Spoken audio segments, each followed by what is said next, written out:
영상 하단 더보기란 클릭하시면 간편하게 참여하실 수 있는 링크도 남겨놓을 거니까 이 링크 클릭하셔서 무료 정보방 입장하시기 바라겠습니다. 네, 안녕하세요. 주도현입니다. 오늘 3월 4일 월요일이고요. 오늘 리플 같이 한번 살펴보도록 하겠습니다. 자, 최근 리플의 차트를 보시면 확실하게 상승 추세로의 반전을 만들어낸 걸 확인할 수가 있습니다. 작년부터 이어져 왔던 이 하락 추세 채널 안에서 움직이고 있었는데 이 부분을 무효화시키는 움직임이 나와줬다라는 거죠. 자, 이전에도 두 번 상단 채널을 돌파했다가 다시 채널 안으로 들어오는, 우리가 이걸 트랩이라고 얘기하는데, 이 트랩이 두 번 발생했었습니다. 트랩이 발생하게 되면 통상적으로 이렇게 반대편 채널까지 이동한다 말씀을 드렸죠. 그래서 최근에 마찬가지로 또 한 번 채널 상단을 돌파하려는 움직임이 나왔을 때 이번에 우리가 지켜봐야 되는 게, 다시 한번 트랩이 발생해서 채널 안으로 들어오는지, 아니면 이 부분을 뚫고 올라가면서 트랩이 아닌 이전 채널을 무효화시키는 새로운 추세로 만들어갈 수 있을지 지켜봐야 된다라고 말씀을 드렸는데, 최근 긍정적인 시장 흐름이 받쳐주면서 리플도 다시 한번 유의미한 거래량이 나와주면서 상승을 만들어낸 거죠. 그리고 제가 말씀드렸던 이 골든 크로스까지 나와주면서 오랜만에 900원 위에까지 잠시 올라갔다가 내려온 모습입니다. 우리가 이 같은 기간의 차트를 원화마켓이 아닌 달러로 살펴봤을 때도 마찬가지죠.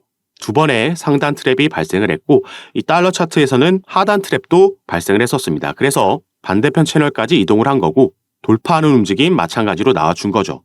확실하게 이전 채널을 무효화시키면서 추세 반전을 만들어냈기 때문에 조정이 나온다라고 해도 당분간은 이 추세 채널 안에서의 움직임을 기대해 볼 수 있겠습니다. 그리고 아무래도 리플 시세에 가장 크게 영향을 주는 건 SEC와의 소송 이슈라고 볼 수 있겠는데, 자, 이 부분은 양측이 벌금 합의에 대한 관련 서류를 2월 20일 날 제출을 했고요. 이제 여기에 대한 답변서를 SEC 측에서 내놔야 되는데 그 부분도 3월 말로 연기가 됐다 말씀을 드렸습니다. 작년 약식 재판이 끝난 이후에 이제 다시 한번 정식 재판으로 가는 와중에 소송 일정이 시작이 된 건데, 이 일정을 앞두고 SEC 측에서는 이 소송의 책임자 역할을 하고 있던 변호사가 사임을 하는 이슈가 있었고, 그래서 이 이슈 외에도 이 소송이 합의로 마무리될 수도 있는 두 가지 변수도 함께 지금 등장한 상황입니다. 그래서 오늘은 여기에 대해서도 이따 간략하게 말씀을 드릴 건데, 리플은 소송이 아니더라도 우리가 기대해 볼 수 있을 만한 확실한 상승 재료가 남아 있고요.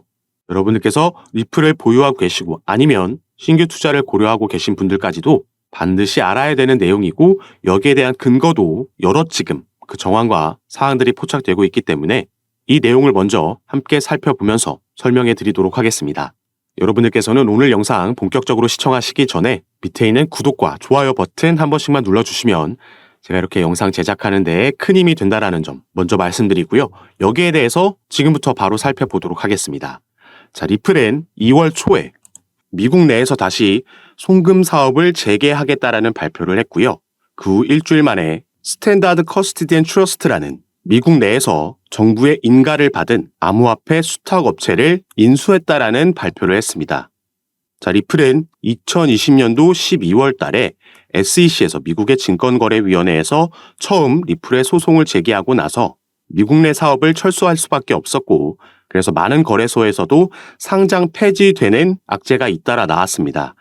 이 이후부터는 리플의 대부분의 수익은 미국 외에서 발생을 했었고, 그래서 비교적 최근까지도 리플이 본사를 유럽이나 두바이 쪽으로 옮길 수도 있다, 유럽의 영국이나 아일랜드에 이런 부분을 실제로 알아보고 있다라는 뉴스들도 나왔습니다.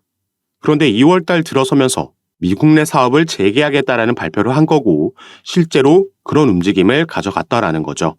자, 그러면은 리플이 왜 이 시점에서 어떤 걸 믿고 다시 미국으로 돌아와서 사업을 재개하려는 건지, 이 부분이 오늘 말씀드릴 중요 포인트가 되겠습니다. 자, 리플 관련해서 최근 이런 소식이 전해졌습니다. 코인리스를 비롯한 국내 매체에서는 크게 다뤄지지 않았기 때문에, 속보로도 전달되지 않았기 때문에 모르시는 분들이 많으신데, 자, 코인베이스라는 미국의 암호화폐 거래소에 리플이 이 선물 시장에 새롭게 상장이 됐습니다. 현물 같은 경우에는 작년에 약식 재판이 끝난 이후에 다시 재상장이 이미 됐었지만, 자, 선물 시장에는 처음으로 새롭게 상장이 된 거죠. 자, 여기서 리플과 코인베이스의 관계를 간략하게 말씀드리자면, 자, 미국에는 이 디지털 커런시 그룹이라는 DCG가 있죠. 가장 유명한 암호화폐 벤처 캐피탈이라고 보시면 되겠고, 여기에 설립자이자 CEO, 베리 실버트는 제2의 워린 버핏이라고 평가받는 이 암호화폐 업계에서 꽤 중요한 인물입니다. 자, 이 DCG에서 바로 방금 살펴본 코인베이스를 자회사로 소유하고 있고요. 또 이 DCG는 리플의 지분을 보유하고 있는 기업입니다. 이렇게 미국 내 기업들끼리 연관이 되어 있다는 걸 먼저 말씀을 드리는 거고, 이 디지털 커런시 그룹은 코인베이스와 리플뿐만 아니라 그레이스케일도 소유하고 있고 여러 다른 기업들의 지분을 보유하고 그 중심에 서 있는 기업이죠. 자, 그리고 코인베이스 외에도 최근 미국에서 새롭게 문을 연 거래소가 하나 있습니다. 바로 여기에 나와 있는 EDXM, EDX 마켓이라는 거래소인데요. 이 거래소는 피델리티를 비롯한 미국 뉴욕 월가의 대형 기업들이 함께 만든 거래소라고 보시면 되겠고, 이 거래소에서는 개인들이 아닌 기관들만 거래를 할 수 있게 되어 있습니다. 비교적 최근 작년 6월 달에 6월 22일부터 거래가 시작된 거래소인데, 이 대형 자산운용사들이 함께 만든 거래소다 보니까 출시 전부터 엄청난 주목을 받았었고요. 이 EDX 마켓이 출범할 당시에 상장이 되고 거래가 가능했던 코인들은 이렇게 단 4개의 코인만 있었습니다. 자, 비트코인, 이더리움, 라이트코인, 그리고 비트코인 캐시 이렇게 4개의 코인만 거래가 가능했었는데, 자, 이 중 비트코인 캐시는 작년 11월 달에 상장 폐지가 됐죠. 그래서 당시에 떠돌던 루머가 바로 EDX 마켓에서 비트코인 캐시가 상장 폐지됨에 따라서 그 비어있는 자리에 리플이 추가될 수도 있다라는 루머가 돌고 있었습니다. 다만 이 부분은 실제로 진행되지는 않았고 당시에, 그렇기 때문에 시간이 지남에 따라 조금 이 루머가 수그러든 모습을 보이고 있는데, 자, 그런데 코인베이스에서 이 리플을 선물 시장에 신규 상장했다라고 조금 전에 말씀을 드렸죠. 이게 얼마 전인 2월 23일 날 이런 일이 있었던 거고요. 그래서 우리가 코인베이스의 홈페이지에 가서 이 선물 시장 쪽을 살펴보면, 자, 이 영구 선물 시장 쪽에는 상장되어 있는 코인들이 많지 않고요. 그래서 밑에서 이 소개되어 있는 코인들을 보면 단 4개의 코인밖에 없습니다. 자, 이 코인들은 비트코인, 이더리움, 라이트코인, 그리고 최근 추가된 바로 리플의 XRP죠. 자, 위에 3개의 코인, 방금 우리가 살펴본 코인들이죠. 바로 이 EDX 마켓에 이제 비트코인 캐시가 상장 폐지되고 나서 남아있는 3개의 코인들입니다. 비트코인, 이더리움, 라이트코인. 지금 이런 연관성이 보이고 있는 거고요. 미국의 증권거래위원회 위원장 이 게리 갠슬러라는 인물도 작년에 이러한 발언을 했습니다. 자, 비트코인, 이더리움, 라이트코인, 비트코인 캐시는 증권 여부를 장담하기 어렵다. 이렇게 발언을 한 거죠. 자, 이 4개의 코인도 아까 우리가 살펴봤던 EDX 마켓이 출범할 당시에 상장되어 있던 그 4개의 코인들입니다. 그리고 현재는 우리가 살펴봤듯이 비트코인 캐시는 상장 폐지가 된 거고, 바로 이 자리에 리플의 XRP가 상장될 수 있다라는 전망을 해보고 있는 거죠. 리플이 계획을 바꾸면서 미국 내에 다시 돌아오겠다, 미국 내 사업을 재개하겠다 발표했던 그 배경에는 여러 미국의 대형 기관들, 당장 EDX 마켓에도 피델리티를 비롯한 기관 투자자들이 대거 함께하고 있고, 또 DCG, 여기에 코인베이스까지 전부 미국 내 대형 기업들이죠. 리플과 하나같이 연관성이 있는 기업들이고, 그래서 우리가 기사나 속보에서 많이 찾아볼 수 있는 뉴스가 리플의 시세는 하락하고 있지만 이런 저점 때마다 고래들, 기관 투자자들은 매집한다라는 기사를 많이 볼 수 있었던 겁니다. 당연히 이 기관 투자자들은 이러한 주요 내용들이 오피셜하게 뉴스로 발표되기 전에 미리 그 소식을 알 수밖에 없겠죠. 그래서 우리가 다른 코인들에서도 볼 수 있는 게 갑자기 급등하는 코인들이 있는데 왜 오르지 하고 몇 시간 뒤나 다음 날에 이 코인이 어느 거래소에 새롭게 신규 상장된다라는 속보가 그때서야 뜨는 거 많이 경험해 보셔서 아실 겁니다. 그리고 지금 SEC와 진행하고 있는 소송 같은 경우에도 리플에게 불리할 게 전혀 없는 상황입니다. 최근 이 소송 관련 이슈로는 이 SEC의 책임 변호사가 리플과 코인베이스의 소송을 담당하고 있던 암호화폐 소송부서 책임자 이 라단 스튜어트가 SEC를 떠났다는 소식이 전해졌고요. 그러면서 화이트 앤 케이스라는 최근 피델리티가 비트코인 ETF 서류를 제출할 때 여기에 자문을 제공한 로펌에 새롭게 이직을 하게 됐다는 소식이 전해졌습니다.